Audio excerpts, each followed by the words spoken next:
Everyone, I'm going to show you how to do number 7 on the homework 6.6.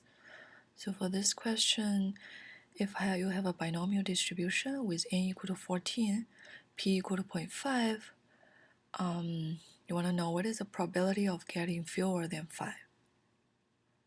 So you need to know, in order to do the approximation, if x follows a binomial distribution, you need to check that np is bigger or equal to 5 and nq is bigger or equal to 5. So in this case, it gives you the n equal to 14, p equal to 0.5.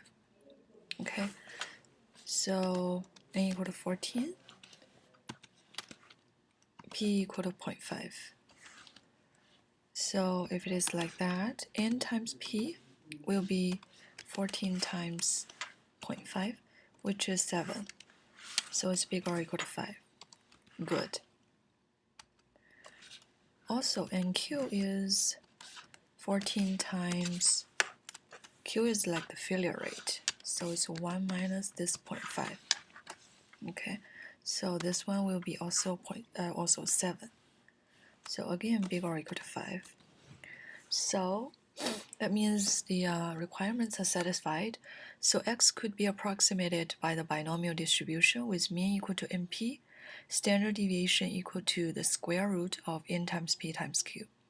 Okay, so the mean will be n times p, so 14 times 0.5, which is 7.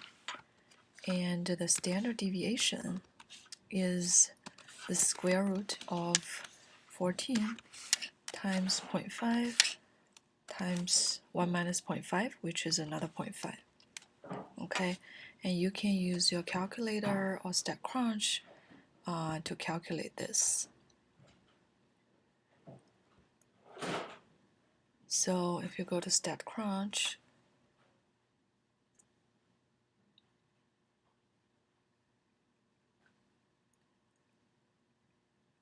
and you go to Data, Compute,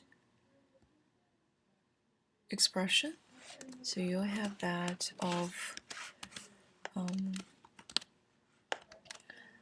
that expression here. So you know that this will be your standard deviation.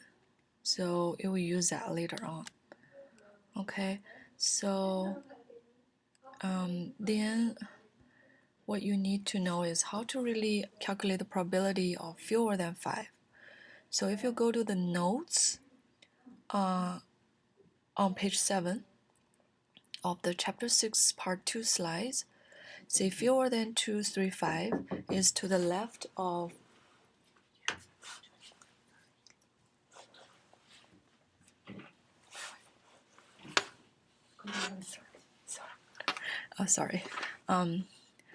to the left of 234.5.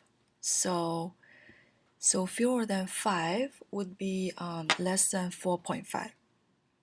Okay, so you have all those information. You can go to the stat calculators normal, and you have your mean.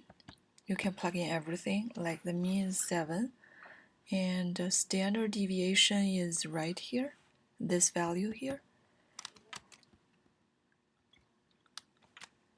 And less than or equal to 4.5. And this should be your answer of probability shown here.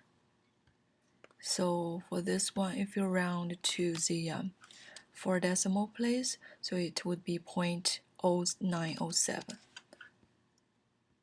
Okay.